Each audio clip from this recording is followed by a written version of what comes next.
Happy hump day, also known as Wednesday. I don't know about where you're driving or where you live, but there's a lot of traffic here in Austin. Seems like a lot of people are getting on with their life, which is good. We don't have to worry about any more health shutdowns, hopefully. Hopefully. But I know I keep harping on Austin. And if you're on my Twitter feed, you do know that I kind of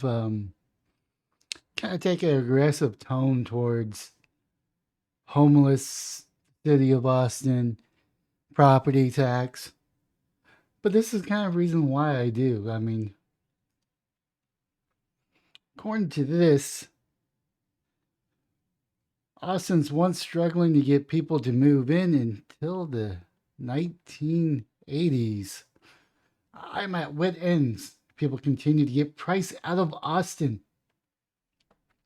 This useless organization, ECHO, I think it's End Community Homeless Organization. They keep on saying it's only going to cost 500 million to end homeless. We give them 500 million. Oh, it's going to cost us another 500. And every couple of years, we keep on giving them more money, more money. And guess what? The more money we give them, the issue gets worse and worse and worse. I'm under the I'm under the team that says you just don't help the homeless. You make them as miserable as possible. They'll either improve themselves and ask for help and actually go in that direction, or they move to another location. It's called the tough love camp. Now, I'm not saying that my approach is the best approach. It's definitely open for the debate, but that's just kind of where I've gone in, knowing the history of Austin's homeless issue. But according to this, Austin, Texas, the 64-year-old Ralph Hupp sits in a dark room because he has cataracts and the lights hurts his eyes. The cataracts are making them hard to get a job. Bright lights, office lights. I can't fill out paperwork because I can't see the letter off the white paper. It said Hupp. I mean, he's 64. He's almost there. I think it's like 65. He could actually legally retire, assuming that you can retire. But he's trying his best to fill out forms. Medicare, Medicaid, and Medicare. He lost his job in March and was evicted at an age when most are retiring. Right now, he's the devastated. I'm at my wits' end. I've been working since I was 14 years old.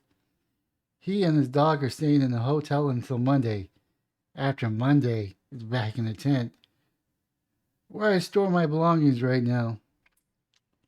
I mean, there's an argument to say when you reach a certain age, maybe we should help them.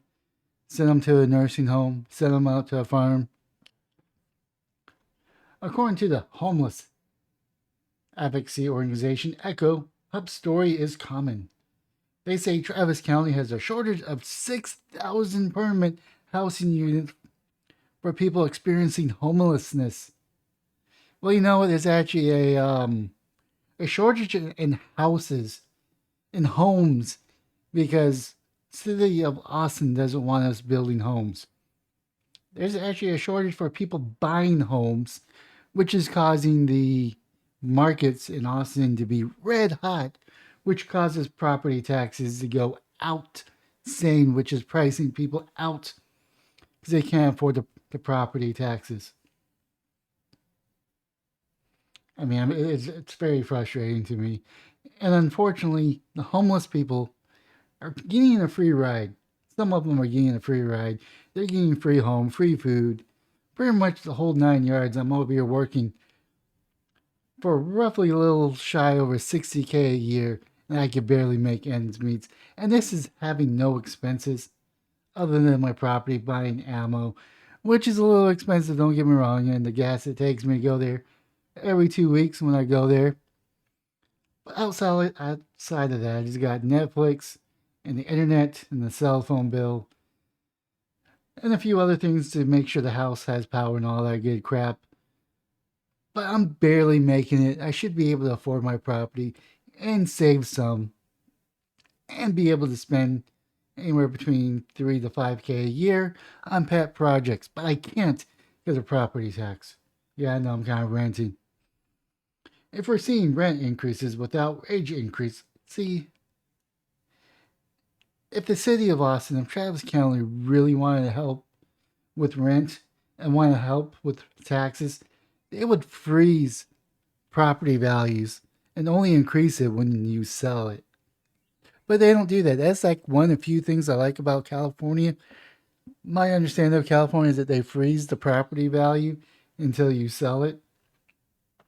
And things of all that sort make it very difficult for low income individuals to stay house and able to find housing, says Paul Mahor with Echo, which is a true statement. I mean, I'm feeling the heat or feeling the struggle. Oh, yeah, not to mention that the gas prices are up. Thanks, Biden. Inflation is up. Thanks, Biden. I mean, some of the inflation is because of Trump. Not ignoring that, but he didn't make it any easier saying that everyone must be vaccinated or you lose your job.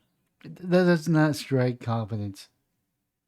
But yeah, I mean, here in Austin, there's just a housing shortage, which is causing any little inventory to be skyrocketed. And if guess what, your neighbor sells their house for $80,000, or not 80,000, but $800,000. Guess what the county's going to do to your house? It's going to raise it to 800,000. Now it could increase if you have a homestead. Only increases so much. If you don't have a homestead, well, now you got a 14K tax bill. Finding housing is a struggle that's perhaps reality. Not to mention that the city of Austin keeps on buying hotel rooms or hotels that only house anywhere between 10 to 50 people. Some of them may go up to 60 people. I think the last count there's about anywhere between 3 to 5,000 people that are homeless. So we don't even have enough rooms for them. But they keep on dumping money into hotels that can't really solve the issue. I mean, it's just a mess. Basically, just to look out, this could happen to you. I never saw it coming, he says.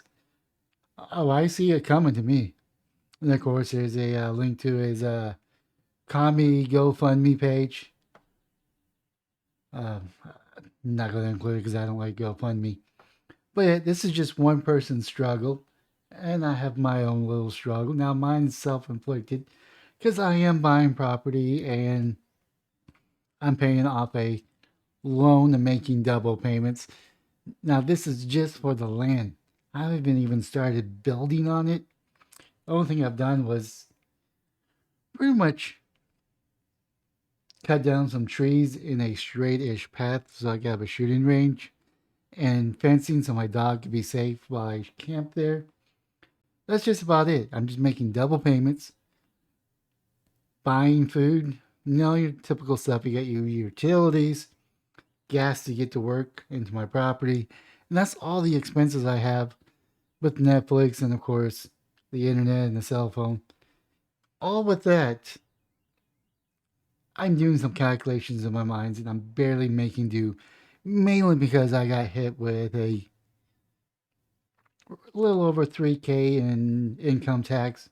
Yeah, I know I sold some stock. I should be expecting that, but wasn't expecting a 7K, now an 8K tax bill for this year. So I'm saving for about roughly 10 to 11K and property taxes because I'm going to have to pay for property taxes at my property. About a little over 8,000 for my house here in Austin. Not to mention income tax, and hopefully I don't sell any stock to make to where I make a crap ton of money in stocks, because that just gets reinvested, so I don't really save even though I should. But the struggle is real, even for someone that's making 60K a year.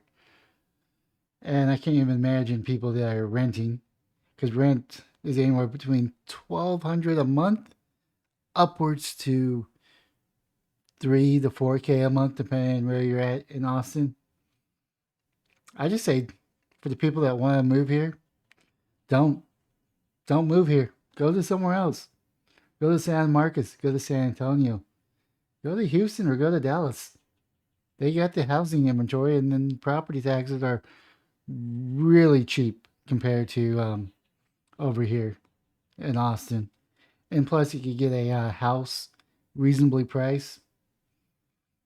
With that being said, I'm just going to end this rant right here because I could just keep on going and going and going on this rant. But leave a comment down below. What's the housing situation like where you're at? Do you have like an outrageous property tax? How much is your house worth? According to my county, my house is worth $500,000. Let me know. Let me know what your thoughts are. I'm dying to hear that.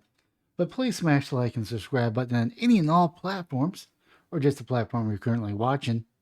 But most importantly, have yourself a wonderful day, morning, or evening.